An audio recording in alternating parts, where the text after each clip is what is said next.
Bloomberg Audio Studios. Podcasts, radio, news. This is Masters in Business with Barry Ritholtz on Bloomberg Radio. This week on the podcast, my conversation with David Rubenstein. He is co-founder and co-chair of private equity giant the Carlyle Group. They manage nearly $500 billion in client assets. He is the host of peer-to-peer conversations on Bloomberg TV, as well as PBS's History with David Rubenstein. He hosts the podcast For the Ages. He has written numerous best-selling books. So many, it's hard to even keep up with them. The American Story, interviews with master historians, How to Lead the American Experiment, How to Invest, interviews with masters on the craft, The American Experiment, Dialogues on a Dream, and now the highest calling, Conversations on the American Presidency. What can you say? A guy who grows up in a lower middle class family, gets through college and law school on scholarships, and goes on to found one of the most successful buyout private equity and venture firms in history. Just an incredible success story, and someone who is just rich with gratitude for where he is. Incredibly generous philanthropist across a variety of different areas, including what he calls patriotic philanthropy, which is helping to maintain and fix up some of the great monuments in American history that no one really has specific ownership. Everybody just assumes the federal government is taking care of it, and that turns out not to always be the case. He is also the owner of the Baltimore Orioles. Just a fascinating conversation with someone who has just an amazing career. I found this to be really, really interesting, and I think you will also. With no further ado, the Carlyle Group's David Rubenstein. Normally, I would say welcome to Bloomberg here, David, but you're here all the time. So welcome to this little corner of the fifth floor of Bloomberg Radio. Well, thank you very much for inviting me, and it's a pleasure to talk to somebody who's also a lawyer, who's also in the business world, and who also reads a lot. We're going to get to your reading history, which is quite fascinating, and I've been waiting for this conversation for a long time. Your prior book on leadership with CEOs was when we were first supposed to meet, but then that whole little pandemic thing happened and closed the world down, and so we had to postpone until now. But I'm thrilled to have you. Since you mentioned lawyers, let's talk a little bit about your educational background.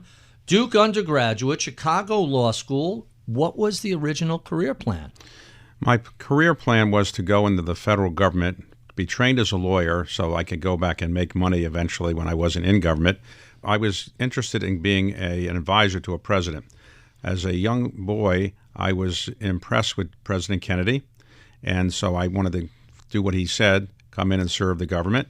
And so eventually I thought if I went to law school, I'd have the skill set to maybe be hired in a government and maybe get a job in the White House. And my role model was a man to whom I've dedicated this book.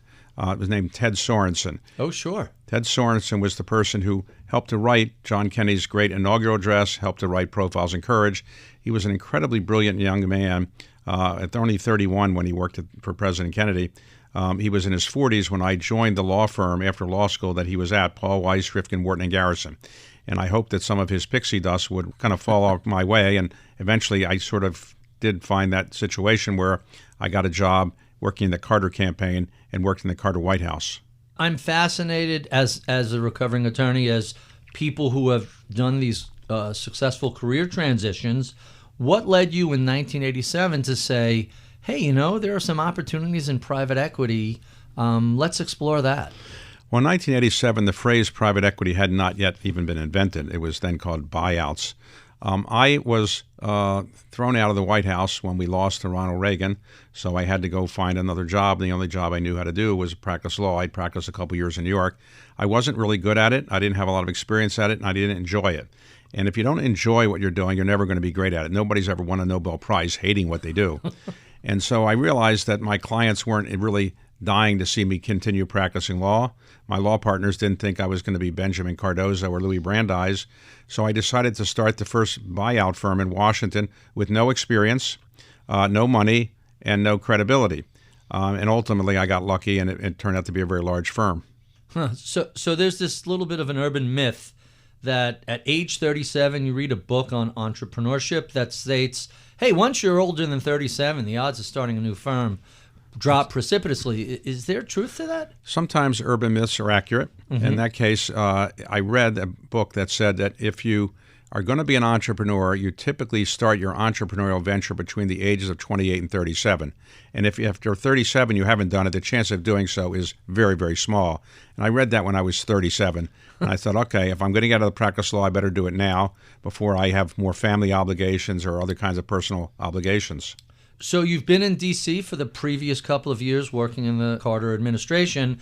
How did you figure out how to piece together, hey, I know a lot of people in this town, and a lot of buyouts are tied to what's going on with the government. What was the aha moment there? Well, whenever you're trying to start a business, you try to say, here is my special area of expertise, or here's what I can do that maybe nobody else has done.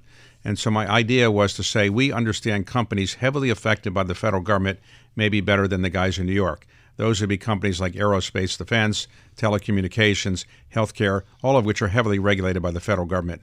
So I thought that that would be something that would enable me to, get some people to give me some money to invest. And we did raise money deal by deal initially, then later a fund. And I recruited people who actually knew more than I did for sure about investing. So that was a big plus.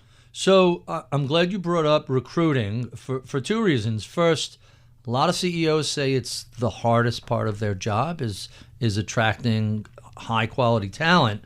But you managed to recruit some very talented investors with outstanding track records early on. Tell us what enabled you to do that? Was it the novelty of what you were doing? Was it just something different? How did you bring in the top-notch talent that you did? Well, initially I was hiring people that had investment experience who were living in Washington because it was easier to get people to stay in Washington than move to New York. And so I did get people who had been CFOs or treasurers or the equivalent at companies based in the Washington area.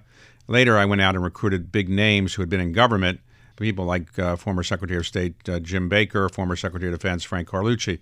And that gave us a certain allure because people were wondering, what are they doing in an investment firm? But in the end, it worked out quite well. Early on, you focus on, quote, returns rather than fees, which really helped not only contribute to the firm's success, but its image of trying to take care of clients. Tell us a little bit about the philosophy there. Most private equity firms of any consequence were built in New York by people who had been investment bankers. And while investment banking is a great profession, you tend to recognize when you're in investment banking that you need to make sure you collect a fee. We didn't really have that kind of background. None of our people had been in investment banking, so we were investing our own money alongside our investors, and we were not, let's say, very fee obsessed. And so we didn't focus on the fees so much as we focused on the returns. And that was a plus because our returns turned out to be pretty good. So you're coming up on $500 billion, which is not an insubstantial amount of money. When you look back from 87 till today, any particular milestones or markers that stand out on the path? What's the secret of Carlyle's success? Well, we've made many mistakes, and I could have a show about 24 hours long about all the mistakes that I've made. But what enabled us to move forward, aside from a very good track record, was the business concept that at the time people made fun of, but in the end worked out. And the idea was this. Historically, private equity firms or venture capital firms only did one thing. They did private equity, or they did venture capital, or they did growth capital, whatever it might be. I decided I would do many different things under the Carlyle rubric. So we'd have a buyout fund. If we did well in it, I'd say to people, well, give us a chance to do something in venture capital. If you like us in buyout, maybe you'll like us in venture capital, and so forth. And then I decided once we had multiple funds that we would globalize it. So I spent a long time going to Europe, Asia, Africa, Latin America, Japan, Middle East, setting up funds all over the world. So we became a multidisciplined firm and also a global firm. So, and that was relatively novel at the time. You said there was a decent amount of pushback to that. I'm kind of surprised how often I hear that. When Vanguard launched, there was pushback to them. There was a lot of skepticism about BlackRock when they went to do what they did. Over and over, some of the most successful companies in the world, people looked askance at it early on. What does it do to your psyche when you're founding and running a firm when the traditional form of finance gives you kind of a hard time? If anything is easy, it probably is not worth doing. Anything that's very hard is probably going to be hard because many people say it can't be done. But the best ideas in time and best companies start from people who say, I'm going to try something that hadn't been done before. Who thought that you could sell books over the internet? Jeff Bezos did. Who thought you could have something like Facebook? Well, Mark Zuckerberg did. Who thought software would be so important? Well, Bill Gates did. But people didn't give them money in times, and many people thought that they weren't going to be successful. So anybody that's built a company really has people saying that it's not going to be possible. For example, the company that we're now talking about, Bloomberg, Mike Bloomberg, when he left Salomon Brothers, he was starting a technology company. People didn't think it would ever get anywhere, and obviously now become the biggest in the world at what it does. So I guess it's consistent because they're at different points in your career. Early on, the standard forms of conventional wisdom look askance at what Carlyle does. Later on in your career, you start this side project of publishing a series of books based on interviews with various leaders. You speak to historians, you speak to people who focus on business leaders, on other sorts of leaders. I'm kind of intrigued by how you went from, hey, the conventional wisdom says what we're doing is wrong, to let me find the most interesting visionaries, builders, commanders, and decision makers and see what wisdom I could pull out from the people who have been really successful. Tell us how years atop Carlyle led you to this really fascinating series of books. We'll get into the new book in a little bit, but I'm intrigued by the arc of publishing that you've created. Well, when I was a little boy, people would come over our house for dinner, and I would ask them lots of questions. And my mother said, don't be such a yenta. Yenta being a Yiddish word for asking other people about their business, in effect. And so I was always inquisitive and intellectually curious. And what happened was I became the head of the Economic Club of Washington, where I was supposed to get people to come in and give speeches. And the speeches that were being given by business people were boring. And I could see members were watching at their watches when they could get out of there. So I decided I would try interviewing them, maybe make it a little bit more interesting. And it turned out that people liked the interviews. I used some humor. I had really spent a lot of time researching the people I was interviewing. And eventually Bloomberg saw it, and Bloomberg said, let's make a TV show out of it. And so I began doing some interviews that way. I also started a program at the Library of Congress where I interview great historians in front of only members of Congress once a month, doing it for 10 years. Wow, that's fascinating. And the theory was, let's get members of Congress to come and sit with each other from different parties in different houses, which they rarely get a chance to do. No press, nobody can see them talking to somebody who's a different member of a different party. And that's been going on for 10 years, and I took some of the interviews from that, some of the Bloomberg interviews I've done. I've also had a program at the New York Historical Society to interview great historians there, and I've taken these interviews and ultimately put some books together from them. This particular book is one that is a compilation of interviews I've done about presidents, asking great presidential scholars about particular people they've written about, and I also had some interviews of presidents themselves in the book. So let's go back to what you did with members of Congress interviewing historians. We live in a kind of cynical era. What was the impact of getting people from both parties to sit and listen to a scholar who could give them deep historical perspectives on various topics? How was it received? Did it move the needle in terms of comity or any form of allowing people to work together? As you know, today there are very few people you can criticize without being criticized yourself. You can criticize lawyers, and you can make jokes about lawyers, and you get away with it. You can make jokes about members of Congress and always get away with it, because members of Congress aren't as highly respected as maybe they should be. So members of Congress actually are pretty hardworking. They're very poorly paid, and they have incredible workload. But occasionally they like to come together and actually talk with each other in ways that they don't get criticized for talking to someone from the opposite party. So I thought if I had a dinner at a neutral site, the Library of Congress, and members of Congress can come there through underground tunnels so they don't have to go drive to it, and I would have a nice dinner and a really good speaker or interviewee, so Doris Kearns Goodwin or the late David McCullough, people like that. Most recently I had Ken Burns. People want to hear from them, and so I'll do an interview, and then members of Congress will ask questions, and they'll do, in effect, an interview as well. And then what I found is that members of Congress don't really talk to people from the opposite party very much anymore because of the ethos in Washington. Also, they don't know people from the opposite house. There used to be conference committees to work out differences between the House and the Senate, but there's not much legislation anymore, so there's not a lot of conference committees. And there used to be Codels, which is members of Congress going overseas, and that got heavily criticized. That doesn't happen very much. So I've been surprised at how many members of Congress don't know people from the opposite party, the opposite house. This gives them a chance to come together in a setting that no press person can see. There's nothing secretive about it in the sense that it's doing anything wrong, but there's no press there. They don't have to worry about somebody saying you were talking to somebody from the opposite party. Why were you doing that? And so members like it. It's been going on for 10 years now. We get people who are leaders coming from both houses and rank and file members. So I'm hearing that whoever the particular historian is, to borrow a phrase from Alfred Hitchcock, the MacGuffin, what really the goal is to get a little mixing going on between congressmen and senators, Republicans and Democrats. The theory is that if you get people talking to each other and they're not yelling at each other all the time, it'd be made better for the country. And so I don't want to make it sound like I'm solving all the country's problems. I'm obviously not. But I do think it has some benefit in getting some members of Congress to understand the other side better. And members of Congress tell me, this is maybe sad, this is one of the most interesting things they're doing in Congress is coming to these dinners. Now, obviously, there's hyperbole there, but clearly they enjoy it. And we get, about 200, 250 members of Congress coming every time I have a dinner. Wow, that's so you're moving the needle, however incrementally Modestly. It is. But, it's better than these folks not talking to each other. It's better than food fights.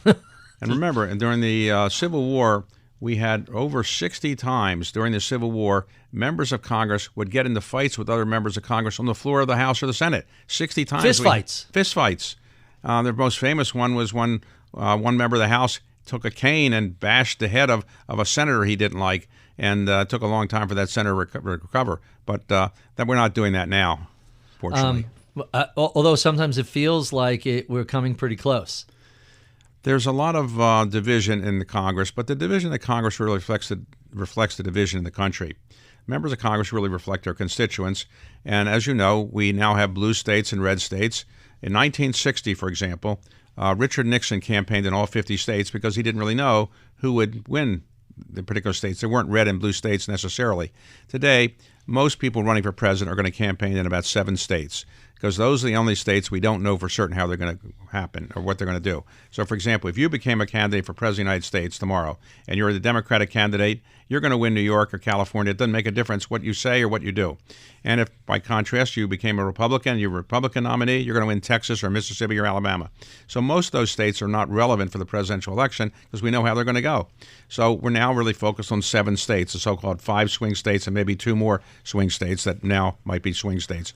And it's an interesting phenomenon that you can have people in just a few states really decide the presidential election. You've been in D.C. most of your life. You're an astute observer of both business and politics.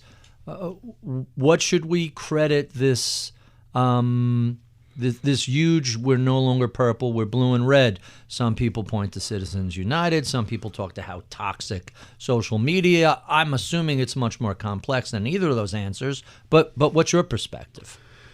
Well, it's a very complicated subject, but I think a lot of people who are not happy with what goes on in Washington feel that the country has moved away from them and that the country is much different than the country they thought it was going to be when they were in grade school.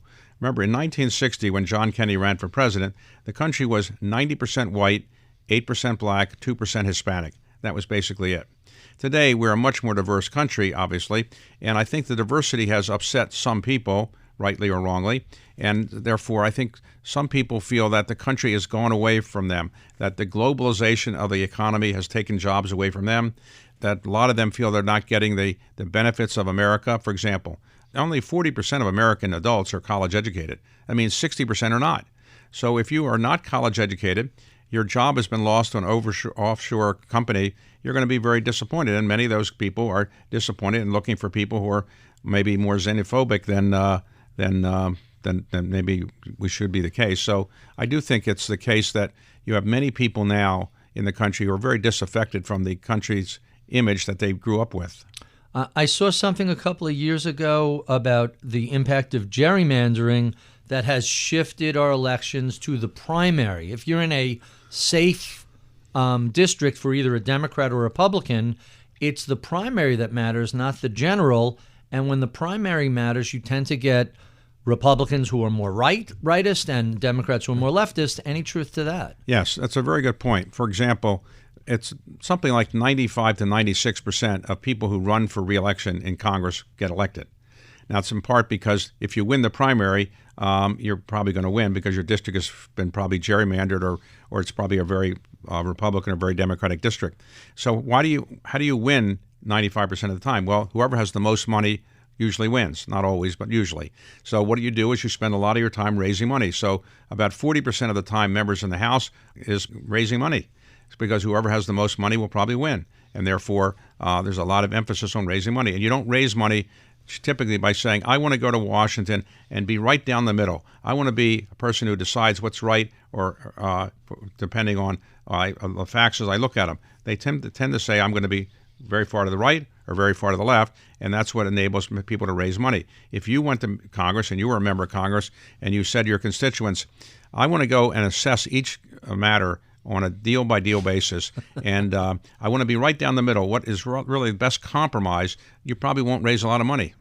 Right, and that's how we end up with a deeply polarized Congress that arguably is much more polarized than the nation at large. Well, typically, you're seeing some people on the far right and maybe on the far left as well.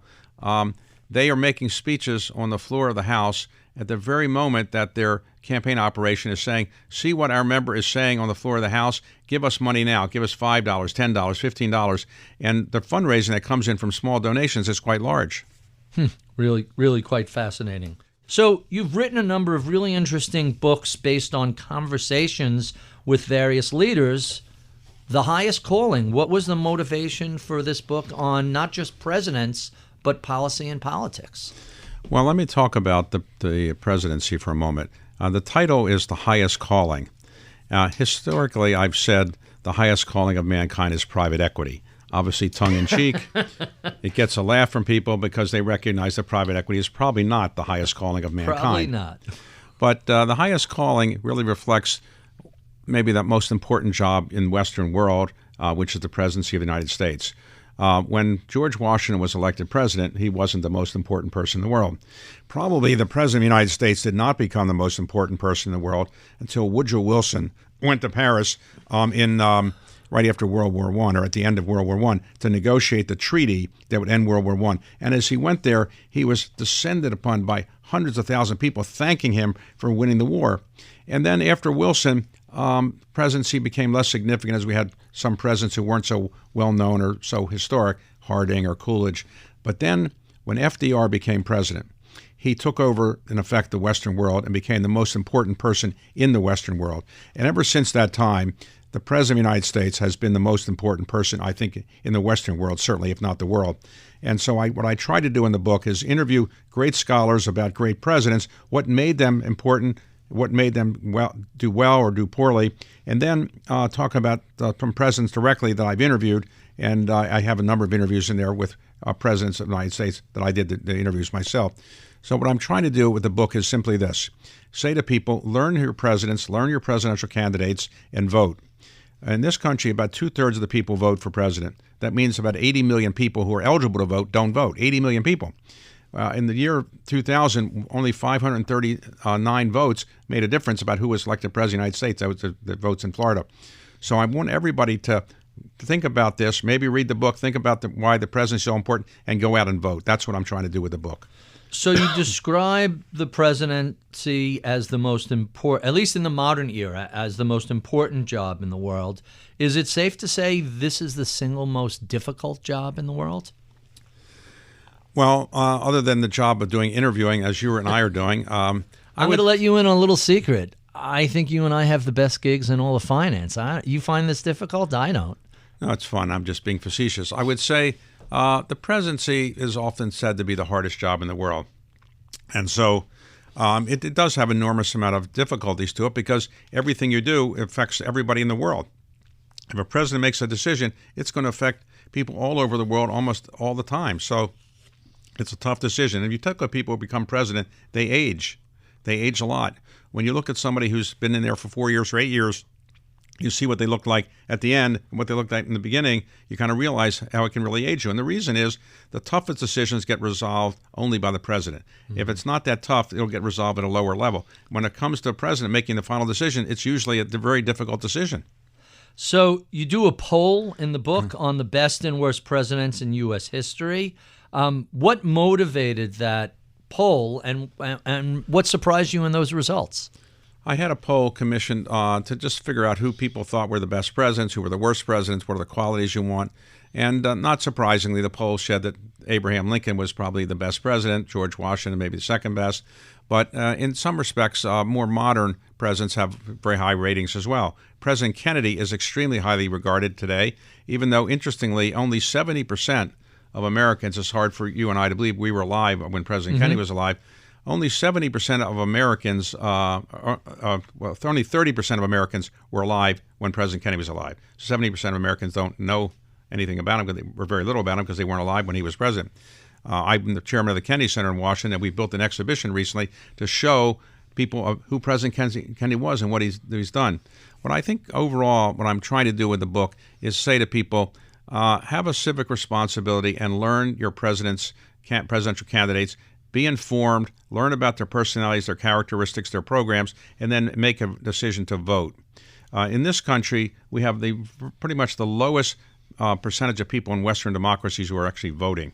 So in some countries, maybe they give financial incentives to vote, but you get 90%, 95% of people or more voting in a major election. Here we get maybe 2/3 in a presidential election. In non-presidential election years, we sometimes can get mayors elected in, let's say, New York City or someplace else with 20% of the vote. You know, it's kind of fascinating. I always wondered, is that a function of a dysfunctional democracy, or is it a function of an economy that's so robust that people almost don't care? Hey, we're so wealthy as a nation, whoever's president is almost irrelevant. There are many different reasons why people don't vote. Some people have a theory that people are generally happy with where the situation is, and they think the outcome is likely predictable, and so why would they make a difference by voting?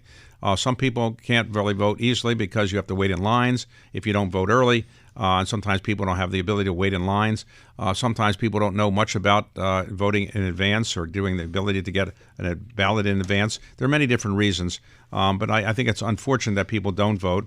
And I really encourage people to vote. And whatever your decision is, vote, and just it make the democracy stronger. If you have 95% of the people voting who are eligible to vote, more likely than not, that government is going to be empowered to really do much more than it would do if only 60% voted.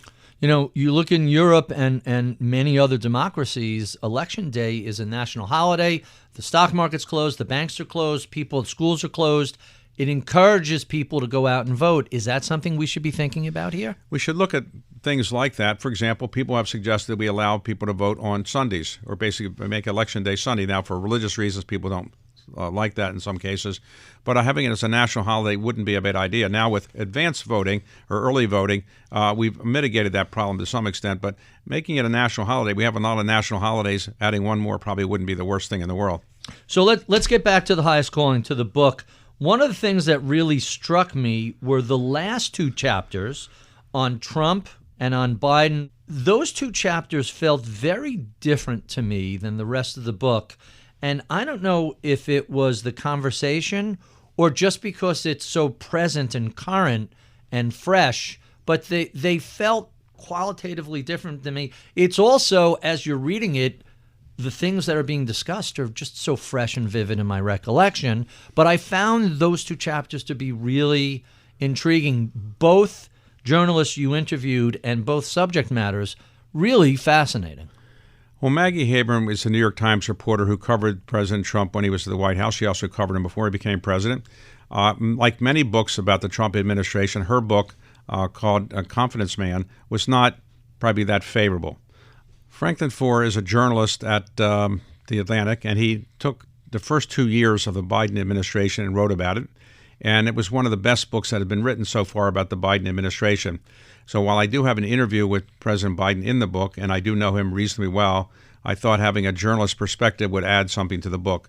And Franklin Ford did a really good job in the first 2 years of the Biden administration. Obviously, didn't cover the last 2 years of it, but the books about presidents probably are best read 20 or 30 years after or written, but probably best 20 or 30 years after the president served, because you really get more data then, you have more information. But I think for a book that's really relatively contemporaneous with the president, Franklin Ford did a very good job describing Biden. It's just, you have to bring your own perspectives to it, but I try to be as balanced as I can. And as I point out in the book, while I did work in the Carter White House, I do not give money to politicians. I make no political contributions. I don't advocate any candidate at any given time. So I'm as apolitical as probably you can realistically be. I also have, because I chair the Kennedy Center and chair the Smithsonian, chair the Library of Congress Board, I felt that I should be best to be apolitical. So you interview Biden, you interview Trump, you interview George W. Bush, you interview Bill Clinton. Both journalists you interviewed, they seem very forthcoming. It doesn't feel like they're hedging their words or being guarded. Some parts of the conversations with presidents, it seems like they are very intimately aware that everything they say impacts their legacy. Sure. Journalists, their job is to penetrate the information that is available and kind of give it the perspective that they have and write as fully as they can about it. Presidents are more guarded. All politicians are more guarded. Some presidents don't have filters, but generally presidents have filters, and they say things that they're going to probably appeal to their constituents. There was a movie where Warren Beatty played a candidate named Bullfinch, I think it was. Oh, sure. And basically that candidate had no filter and was saying things you shouldn't say. You rarely get candidates getting to be the President of the United States without some filter. Obviously, some candidates in recent years have been thought to be having not enough of a filter, but generally they have some kind of filter. Journalists don't have a filter as much because they're not basically trying to run for election and get votes. Do you find when you're talking to a president and you're past the 30 or 40 minute mark, their guard drops a little bit? You can get a little more to the core without that facade or media training getting in the way? Well, they're pretty experienced. If you interview Bill Clinton or George W. Bush, and I've done that several times, they're very experienced, and they're not likely to say some things that are going to get them in trouble, I wouldn't think, because at this point they're so experienced and so used to doing interviews. But sometimes people say things off the record that you don't publish, but that you do get a better sense of them in that way. But off the record is something that people don't do as much anymore because nobody thinks anything's really off the record anymore. My sense of George W. Bush is that he wasn't obviously Trump is the ultimate unfiltered president, but I never really got the sense that despite growing up in a political family, his father was first head of the CIA and then vice president and then president, he doesn't strike me as someone who was especially filtered. He doesn't reveal what he doesn't want to reveal, but it seems like there are broad areas he's very comfortable talking about. What was your experience like interviewing Bush? I've known the Bush family for quite some time. George Herbert Walker Bush joined my firm as an advisor after he left the presidency, so I got to know him and I got to know his son reasonably well. George Herbert Walker Bush and George W. Bush are really very different personalities. George Herbert Walker Bush grew up really in Connecticut. George W. Bush grew up in Texas. George W. Bush, I think, reflects his mother's personality more than his father's. And his mother had a sharp tongue, and she was fairly critical of certain things, and she would tell you what she would say, thought, without a filter. And George W. reflected that to some extent as well. As he became more experienced in politics, I think he had a little bit more of a filter. But he's willing to make fun of other people. He's willing to use humor in a way that I think is advantageous for him. And so I think the interview in the book it does reflect his personality. So you had the interview with Peter Baker about Obama. I would have loved to see your interview with Obama. How come that didn't come about? I did interview President Obama at a Carlyle event years ago, but it was not recorded, and it was right after he left the presidency. And just for space and other reasons, I couldn't get everybody in there, and there's scheduling problems and so forth. But I think that the Peter Baker book on Obama does reflect pretty well what Obama did as president. And he's another one that he seems very structured and controlled, but occasionally will tell you what he really thinks. Yes. President Obama is an extremely smart person. very intelligent, president of the Harvard Law Review. And early on, he decided to get into politics and not really become a lawyer or a law professor, which he had the opportunity to do. I got to know him reasonably well when he was president of the United States. Very cerebral person who would read a 100-page memo and go through it quite well. He's a very, very talented writer, maybe the best writer who's been president since Woodrow Wilson. Wow, really interesting. So when the manuscript is locked, I don't know if people are aware, when a hardcover comes out, it's months in advance. So in between the time this is locked and published, we had a pretty substantial shift in the political scene here. When you submitted this, you could take surveys of Republicans or Democrats. They were both unhappy with their presidential candidate. We've now had this massive change in the paperback version that comes out in 6 months. What's the addendum you're going to do about the 2024 election? Well, when this went to the printer, it was really in June, and at that point, Biden and Trump were likely to be the nominees. As it was getting ready to be printed, all of a sudden, President Biden said, "I'm not going to be the nominee," and as we now know, Vice President Harris is the nominee. So I did write an addendum to the book on the very back that does say, "Look what happened in just the 3 weeks after I submitted the manuscript until today," which is that you have a new person running for the Democratic presidency. You have President Trump was shot at, and then things like that have changed a great deal. So I did try to reflect that, but there's no doubt that when you're writing a book about the presidential situation and you're having the middle of a presidential election, things can change. And so even in the last week or so, things have changed from what we knew. I didn't have a chance to put the Tim Walz selection in the book either. So the book runs from George Washington to Biden. Let's talk a little bit about how the important roles of the president as both leader of the country and leader of their party has changed over that 2.5 century era. How has the role of the president of the United States evolved in modern times?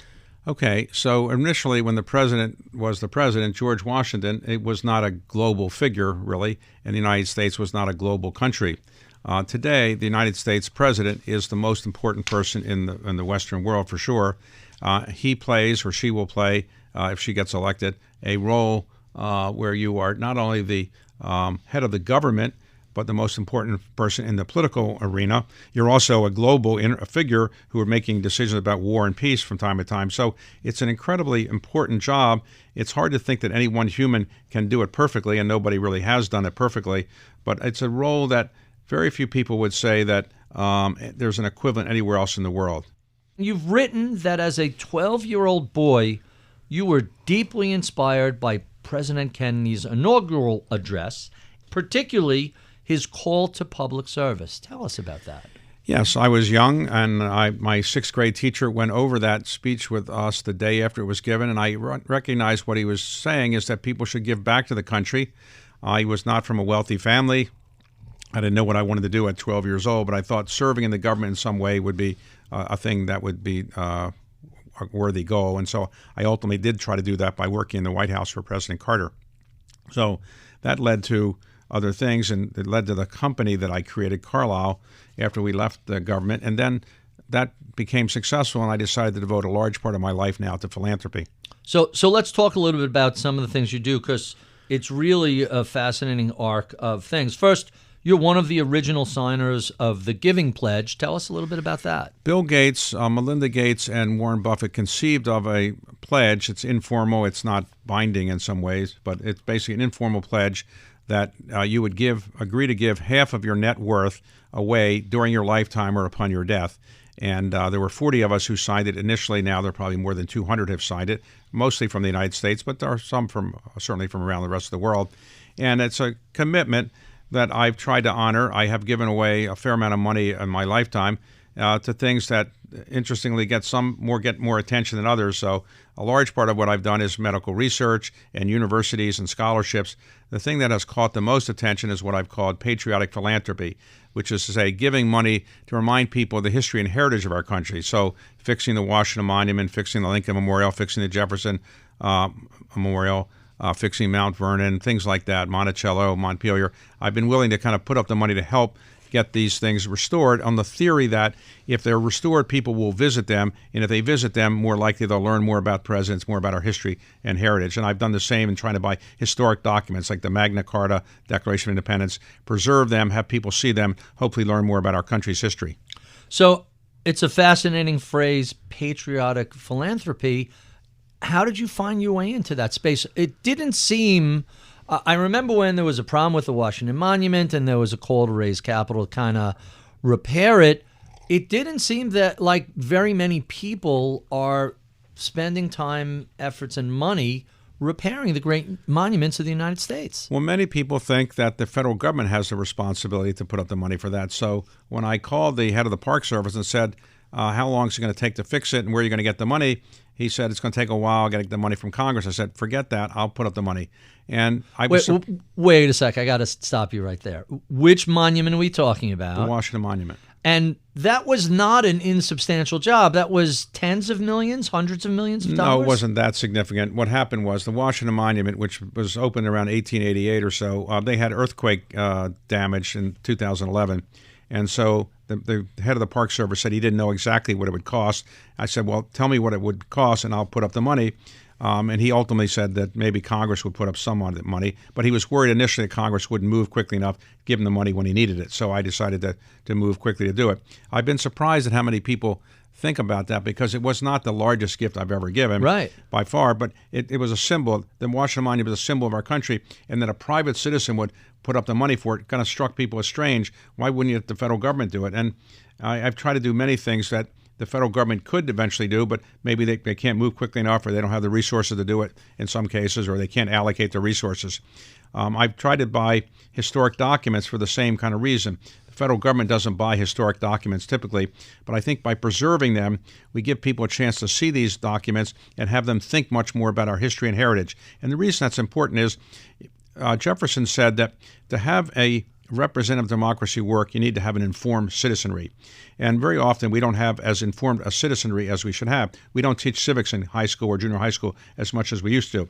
Americans don't pass civics tests very well at all. And as a result, we don't have people that actually know as much as I think they should know about our country, its history, and its heritage. So you buy a lot of these documents. How are they visible to the public? All my documents are on display. I put them on the Smithsonian or the National Archives or the Library of Congress or equivalent organization, National Constitution Center, so people can see them. And there'll be obviously a curator to describe it in more detail. And the theory is that while if you could look at what's in the Declaration of Independence on a computer slide, you don't need to go see the original, but the human brain still works in a certain way. If you know you're going to see an original, you're probably going to read about it before you go there. When you go there, you're going to have a curator tell you about it, and afterwards you'll probably read more about it. So the human brain still gets much more out of seeing an original, in my view, original building or an original document than just seeing something on a computer slide. So the documents that you have purchased and made available to the public, the Declaration of Independence, an original copy of the Constitution. Did you say Magna Carta? Yes, I bought the only copy in private hands of the Magna Carta, and I put it on permanent loan to the National Archives. Besides those three, which are not insubstantial, any others worth mentioning? Well, the Bill of Rights. I recently bought a rare copy of the Bill of Rights and put that on display at the National Archives as well. I have the first printings of the Declaration of Independence, the first printings of the Constitution that were printed actually in newspapers at the time, and a lot of other historic documents like that. The 13th Amendment is also one that I have, which is the amendment that abolished slavery. Really, really quite fascinating. Let's talk about boards. You sit on a number of boards. You're chairman of the John F. Kennedy Center for the Performing Arts, the Council on Foreign Relations, the National Gallery of Art, the Economic Club of Washington, the University of Chicago. That's a pretty busy schedule. What are you doing with these various boards in terms of helping them raise money and helping them do programming? Well, nonprofit boards are ones that are time-consuming, like for-profit boards, but there's no compensation. You do it because you really want to help the cause. I joined all these boards thinking I wanted to help in that particular cause or project, and I got elected chair in some cases of it to those boards. And I try as a chair to be a representative of the organization and to help them raise money. And obviously, if you're the chairman, you're going to be expected to give money as well. So I've been the chairman of the Kennedy Center for the last 14 years. and I'm now the chairman of the National Gallery of Art as well, and the chairman of the Library of Congress Board. And the Library of Congress Board reflects my interest in reading. This weekend we'll have the National Book Festival in Washington, and I'm the chair of that as well, and with the Carla Hayden, who's the Librarian of Congress. And I just love reading, and I love promoting books, and that's one of the reasons why I enjoy the Library of Congress. So we'll talk a little bit about books in a few moments. I want to stay focused on your reliance on scholarships to attend college and law school. And now, as part of your philanthropy, you're aiming to expand access and opportunity for young people from disadvantaged backgrounds to get a better education. Tell us about that. My father did not graduate from college or high school. He went into World War II, came back, got a job in the post office, married my mother. They were very young. I was their only child. My father had a blue-collar salary his whole life. And so to go to college, I needed a scholarship, and I got the biggest scholarship from Duke University. I assure it was not a basketball scholarship, though. And then I got a scholarship to go to University of Chicago Law School. So I've tried to help those universities by being board chair. I was the board chair of Duke University for a long time, and then now I'm chair of the University of Chicago. I've given a fair amount of money to those universities for scholarships for people who didn't have the chance to get there if they didn't have a scholarship. And I've something I'm very interested in doing, because I think scholarship money is the best money you can give to see some progress in the near term. Very often when you make a philanthropic gift, it may be decades before you see the progress. But with scholarships, you're giving somebody money to go to school who otherwise wouldn't go to that school or probably couldn't attend that school. So let me change gears on you in the last few minutes we have. You grew up how far from Baltimore? I was in Baltimore. You grew up in Baltimore. Now you're the principal owner of the Baltimore Orioles, which you purchased this year. Tell us what motivated you to buy the team and how it's been going.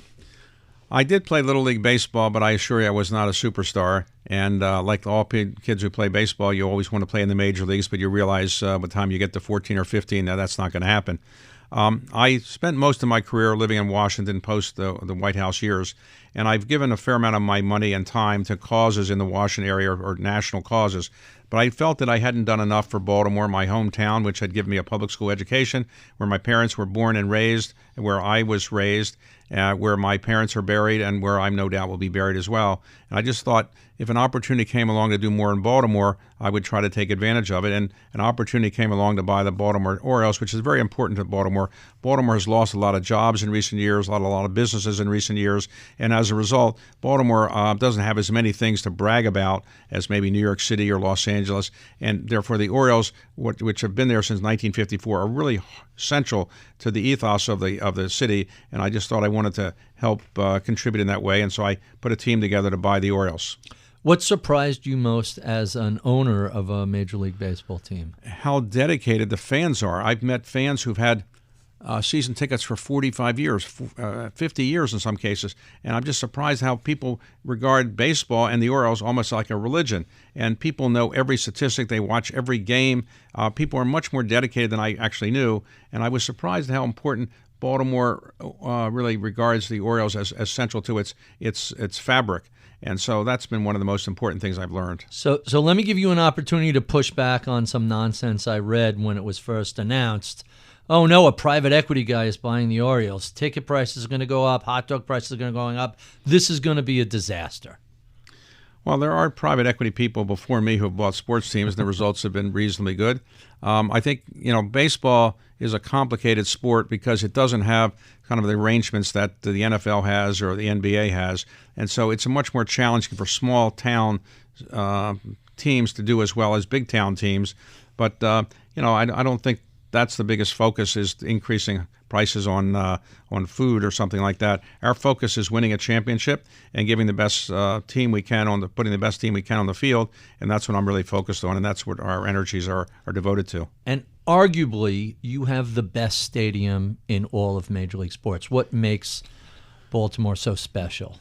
In the 1950s and 60s and 70s, stadiums were being built around the country that were what I would call androgynous. They could be used for football, they could be used for baseball. And they were not really baseball-centered the way, let's say, Wrigley Field or Fenway is. And as a result, baseball kind of went away from its roots and having very unique kind of designs in its stadiums.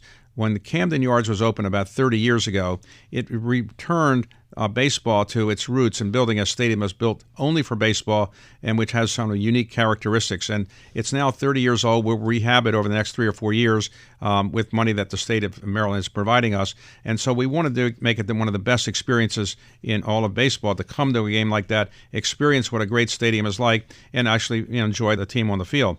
It's a historic stadium in many respects. It's not old, but it's 30 years ago when it was built, but it now is iconic. It's iconic because many stadiums that are being built since the Camden Yards was built are trying to pattern themselves after what Camden Yards is looking like. And so today, when baseball stadiums are built, they're built to be like the old stadiums. They're not built to be ready for football or some other sport. I grew up as a long-suffering Mets fan and spent a lot of afternoons at Shea Stadium. And when the new Citi Field was rebuilt, Camden Yards seems to be the blueprint for that. Arguably, Citi Field is a better experience for a fan than the new Yankee Stadium. Well, I've been to the Yankee Stadium, and I've been to Citi Field recently. In fact, the last 2 days we had games in there with the Mets, and unfortunately, as we talk today, we lost 2 of the 3 games to the Mets in kind of walk-off home runs in the last inning. But the stadium is very modern in many respects. It's iconic in the fact that it does look like a baseball stadium, but it has electronics and a scoreboard and other kinds of fan services that are really unique. So I think people should be proud in New York of that stadium. Yeah, they did a really nice job. All right, I only have you for a few minutes, so we're going to jump to our speed round. Let's go through these as quickly as we can, starting with, who are your mentors? Who helped shape your career? Well, I worked in the White House for a man named Stuart Eisenstadt. I dedicated the book to Ted Sorensen, who I mentioned earlier, and to Stuart Eisenstadt. He was my mentor who helped me work at the White House and been very helpful to me, and I would cite him as a mentor. I know you're a big reader. Supposedly you used to read 4 or 5 books a week when you were younger. What are some of your favorites, and what are you reading right now? Well, right now, I've just finished reading a book called G-Man, written by a professor at Yale, and the book won the Pulitzer Prize. It's about J. Edgar Hoover, a really good book. I just finished reading a book on Martin Luther King that also won the Pulitzer Prize by Jonathan Eig. That's a really, really good books. I just finished reading a book about Winston Churchill by Eric Larson, about Churchill's first year in office, and I think that's an excellent book as well. I like reading books that are non-fiction books, and typically books that are, books about history. But I did read a book by a very famous author, James Patterson, recently on his new book on Tiger Woods. I'm going to interview James Patterson soon, and he's written an enormous number of books, but this one on Tiger Woods is quite interesting, and I enjoyed that as well. Really intriguing. You mentioned McCullough early. Did you ever read his book on the Wright brothers? Of course. I interviewed him about that book, and I think it was a great book. I didn't really know much about the Wright brothers compared to what I should have known, and he didn't know much either, and he dug into it, and he actually he did a great book. Yep, really fascinating. All right, our final 2 questions. What advice would you give to a recent college grad interested in a career in either private equity, philanthropy, or investing? Learn how to read. Keep reading. You can't read too many books. Learn how to write in a simple way. Learn how to communicate orally. Experiment. Try many different things. Don't take the path of least resistance. Don't make ethical mistakes, because in the end, you could ruin your entire life. You only have your reputation to give. You only have your reputation to walk around with, and if you ruin your reputation, you'll never be able to recover it. And our final question: what do you know about the world of private equity investing today you wish you knew back in 1987 when you were first launching the firm? Well, I wish I knew how big and complicated it was. It wasn't as big and complicated then. I wish I'd known many different types of deals that I could have done that we didn't do. I passed on some great deals. We had a chance to invest early on in a company like Amazon, and we passed up on that. And we had stock in it, but we didn't really hold it as long as we should have. So I made a lot of mistakes, but on the whole, I'm reasonably satisfied with where my career now is. Well, this has been just tremendous. Thank you, David, for being so generous with your time. We have been speaking with David Rubenstein, founder of the Carlyle Group and author, most recently, of The Highest Calling: Conversations on the American Presidency. If you enjoy this conversation, check out any of our previous 500 interviews we've had over the past, 10 years? Wow, over the past 10 years. You can find those at iTunes, Spotify, YouTube, wherever you find your favorite podcast. And be sure and check out my new podcast, At the Money, short-form interviews with experts on specific topics, 10 to 12 minutes with various people talking about your money. Earning it, spending it, and most importantly, investing it. At the Money, wherever you find your favorite podcast, and in the Masters in Business podcast feed. I would be remiss if I did not thank the crack team that helps put these conversations together each week. My audio engineer is Meredith Frank. My producer is Anna Luke. Sage Bauman is head of podcasts at Bloomberg. Atika Valbron is our project manager. Sean Russo is my head of research. I'm Barry Ritholtz. You've been listening to Masters in Business on Bloomberg Radio.